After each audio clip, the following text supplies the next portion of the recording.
Pala general ആശുപത്രി റോഡിൽ ഗതാഗതക്കുരുക്ക് വർദ്ധിച്ചതോടെ വാഹന പാർക്കിംഗ് തടയാൻ കർശന നടപടികളുമായി പോലീസ്. റോഡിൽ വാഹനം പാർക്ക് ചെയ്തിരുന്നവർക്ക് പോലീസ് പിഴ ചുമത്തി. ആശുപത്രി ഭാഗം മുതൽ വാട്ടർ അതോറിറ്റി ഓഫീസ് വരെ നീളുന്ന പാർക്കിംഗ്, ആംബുലൻസ് അടക്കമുള്ള വാഹനങ്ങൾക്ക് യാത്രാ തടസ്സം സൃഷ്ടിക്കുന്ന സാഹചര്യത്തിലാണ് പോലീസ് നടപടി സ്വീകരിക്കുന്നത്.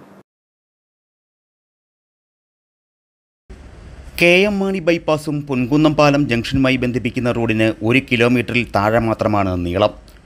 ആശുപത്രിയിൽ രോഗികളുമായി എത്തുന്നവരുടെ വാഹനം ഈ ലിങ്ക് റോഡിൻ്റെ വശത്ത് മണിക്കൂറുകളോളമാണ് പാർക്ക് ചെയ്യുന്നത്. ആശുപത്രി OP പുതിയ കെട്ടിടത്തിലേക്ക് മാറ്റിയതോടെ പാർക്കിംഗ് വർദ്ധിച്ചു. ആശുപത്രിയുടെ പഴയ കെട്ടിടം പൊളിച്ചു നീക്കി അവിടെ പാർക്കിംഗ് സംവിധാനം ഒരുക്കിയെങ്കിലും ഇവിടെ വാഹനമിട്ട് നടന്നു പോകാൻ ആളുകൾ തയ്യാറാകുന്നില്ല. പകരം റോഡിലിട്ട് OPയിലേക്ക് കയറുകയാണ് രീതി. പാർക്കിംഗ് ഗ്രൗണ്ടിലെ ചെറിയ ഫീസ് കൊടുക്കാനും പലർക്കും മടിയാണ്. ആശുപത്രിക്ക് സമീപം റോഡിൽ പാർക്കിംഗ് നിരോധിച്ച് ബോർഡുകളുണ്ടെങ്കിലും ഇതിൻ്റെ ചൂട്ടിൽ വരെയാണ് വാഹന പാർക്കിംഗ്. ആശുപത്രി ഭാഗം മുതൽ നീളുന്ന പാർക്കിംഗ് വാട്ടർ അതോറിറ്റി ഓഫീസ് വരെ നീളും. ഹോമിയോ ആശുപത്രിയിലടക്കം എത്തുന്നവർ ഇതുവഴി തിരികെ പോകാനാകാതെ വിഷമിക്കുകയാണ്. റോഡ് സൈഡിലെ പാർക്കിംഗ് മൂലം ഇരുവശത്തു നിന്നും വാഹനങ്ങളെത്തുമ്പോൾ പല ദിവസങ്ങളിലും വലിയ ഗതാഗതക്കുരുക്കാണ് അനുഭവപ്പെടുന്നത്.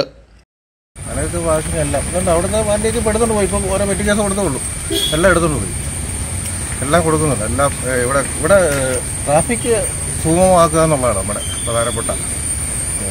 റോഡിൻ്റെ വീതിക്കുറവും കുരുക്കിന് പ്രധാന കാരണമാണ്.